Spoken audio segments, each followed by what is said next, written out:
Urgent just wants to UX, and this is, did Ukraine just take out one of Russia's stealth fighters? What? This was a Sandboxx. Okay, this is ridiculous. When this happened? This is. So what? Did they use F-16s or something? I'm guessing stealth fighters in Su-57, right? So I already seen video of like how Su-57 amongst the stealth fighters, and I'm counting like F-22, F-35, and like J-20 from China, and obviously Su-57.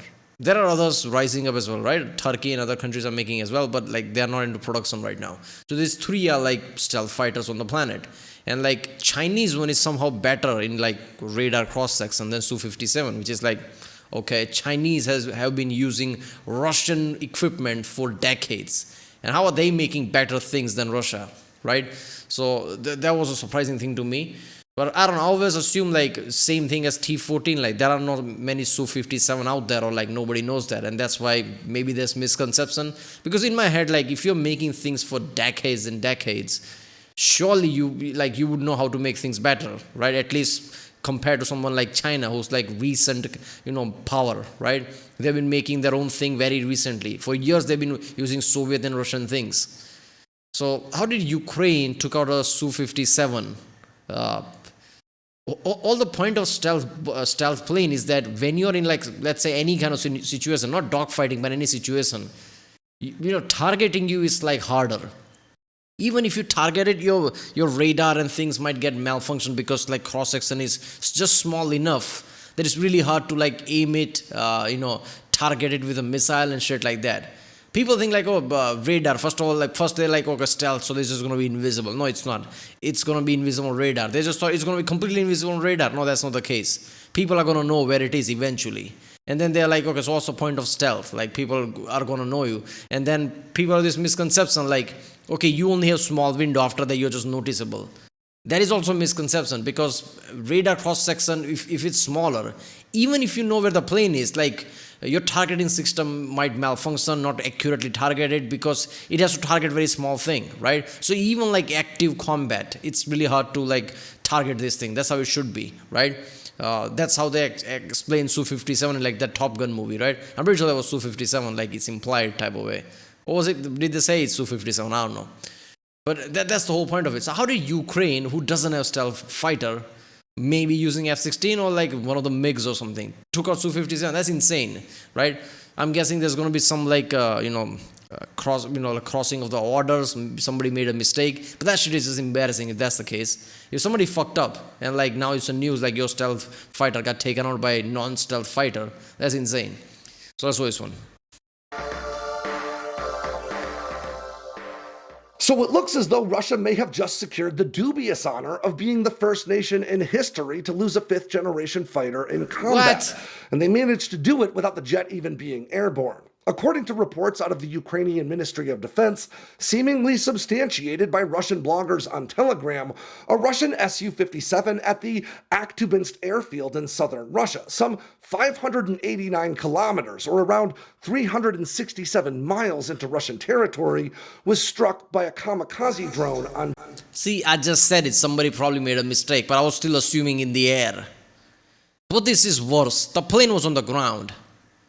What they just thought like, oh fuck it, Su-57 is a stealth fighter. Even on the ground, nobody can detect it. Is that what you thought? This is insane. There's like fuck up in like chain of command, which is basically ruining all this reputation and things. Imagine like Kremlin, right? Imagine people's response like, you idiot. How did you lose a stealth fighter? Right now everybody's going to talk about how Russia lost a stealth fighter. Their whole PR department is just going into tank like, just mistakes after mistakes, man. That's insane. I knew that it's going to be something mistakes, because doesn't matter what, like something like F-16 or like a MiG or something taking out Su-57 like on air, that feels like a bit weird, right?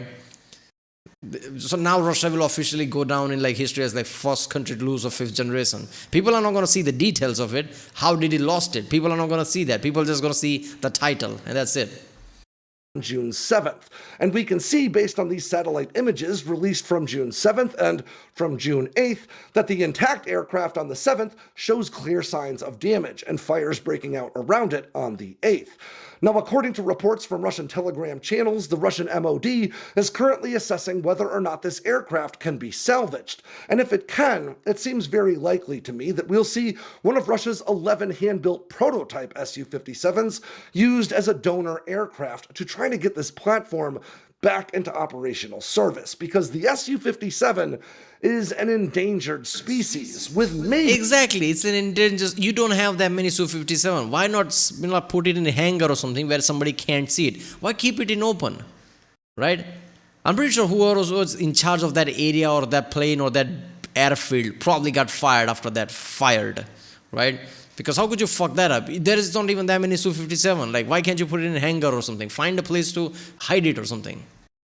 Be 20 serial production fighters built to date, despite this program starting all the way back in 2001. Now, according to the Russian Ministry of Defense, they believe they would have 22 serial production fighters by the end of this year, though that would have been 23 if the first serial production Su-57 hadn't crashed promptly after takeoff in its first test flights. Now it looks as though they may have lost one more, though to be clear, that's really tough to say for sure from these pictures. Based on what we can see here, it looks as though the aircraft was housed in an anti-drone structure, sort of a cope cage for aircraft that would prevent a kamikaze drone or similar munition from making it all the way through to the aircraft. But it certainly appears as though there were fires and there could be extensive damage, especially to electronics as a result. Now, Russia has long touted... Wait a minute, so they did made sure that so no drone can attack it. But even then, like, you don't have hangars? Put it inside a hangar where, like, satellites can see it. If they don't know where it is, how would they target it? Like, just put it inside the hangar, like, and there must be some hangars. You don't have that many Su-57, so it's just like logic, put Su-57 in the hangar. I don't know, right? I knew this before even click on the video, right? Before I start, like, the start of the intro 3-minute rant, I knew it's like, it's not going to be air-to-air combat. It's going to be somebody's mistake, right? So, yeah, this is just insane. The Su-57 as their first 5th generation or stealth fighter, meaning it's supposed to be comparable to the American F-35 and F-22 and China's J-20, though many will be quick to point out that the Su-57 stealth is so poor that it might be better compared to a 4th generation fighter. In fact, I've long explained that the Su-57 would be a very competent 4th gen fighter rather than being the world's worst 5th generation fighter, but to be clear, generational designations are just marketing terms with no universally recognized or acknowledged definitions, meaning you can really call whatever you want. And Russia called the Su-57... Yeah, as far as I remember, like, obviously F-22, F-35 is like insanely small radar 6, and it's like close to nothing, right? Chinese have like decent, but not even close to that American one. Su-57 has double cross-section, if I remember correctly, of the Chinese one. But something like, F-18 and something, right? F-18 smaller, has like 3 times as big a cross-section than like Su-57. So obviously, it wouldn't be like 5th generation level, how F-35 is, but it's not as bad as like just any 4th generation plane type of way, like, others. So it's like, it is somewhat stealth. Now, is that going to matter in actual combat? Is it small enough? Some good targeting system would have like a problem at high speed, like, even not dogfighting, but close to that, situation. Right? Is targeting this plane would be harder because it's like really radar is really having hard time. Is it small enough for that? Who knows, right? You can only see, know that when there is a combat, right? So I don't know, but yeah. 57, a 5th generation fighter, in hopes of courting foreign buyers for this platform. But this time, that's really coming back to bite them, because losing a $35 million fighter on the runway in the middle of a war as large as this one isn't necessarily all that big a deal, unless it is one of your highly touted and exceedingly rare stealth fighters, especially ones that you've been too afraid to use in contested airspace. And yeah, basically, like, it's a wartime economy. Russia needs to sell military equipments to make money. Like, how are you going to sell it to people when the news is going to hit them, like, oh, by the way, Russia's Su-57 was destroyed. And then now you have to explain them, like, wait a minute, it was a mistake, it was on the ground. It's not its fault. It's fault of some guy who just like put it out in open or some shit. thus far in the conflict. Now, this aircraft may have been a part of Russia's test and evaluation squadron, which operates out of this airfield. But it's also worth noting that this airfield has also launched combat sorties throughout this conflict, so it's tough to say whether it was operational or not. But regardless, it is one of maybe 20 serial production Su-57s to be built to date. And by Russia's own optimistic accounts, they can only produce maybe 16 of these aircraft per year. Of course, the truth is, losing an aircraft on the airfield like this is really a sign of things to come as long-range munitions, kamikaze drones, and other sorts of weapons become more and more prevalent. But what's so interesting about this strike isn't necessarily the loss of one Su-57, despite that making for a great headline. It's the fact that 3 subsonic long-range kamikaze drones managed to cover some 370 miles or so into Russian territory in order to accomplish this strike. And while being taken out on the runway isn't really a condemnation of the aircraft, it certainly is of the air defenses tasked with protecting it. Air defenses which Russia has long touted as the best in the world. Yeah. Yeah, that was just insane, right? Okay, seriously, they should use Su-57. Like, if they're gonna be attacked like that and just like taken out, you don't have that many. It's like might as well use it at that point.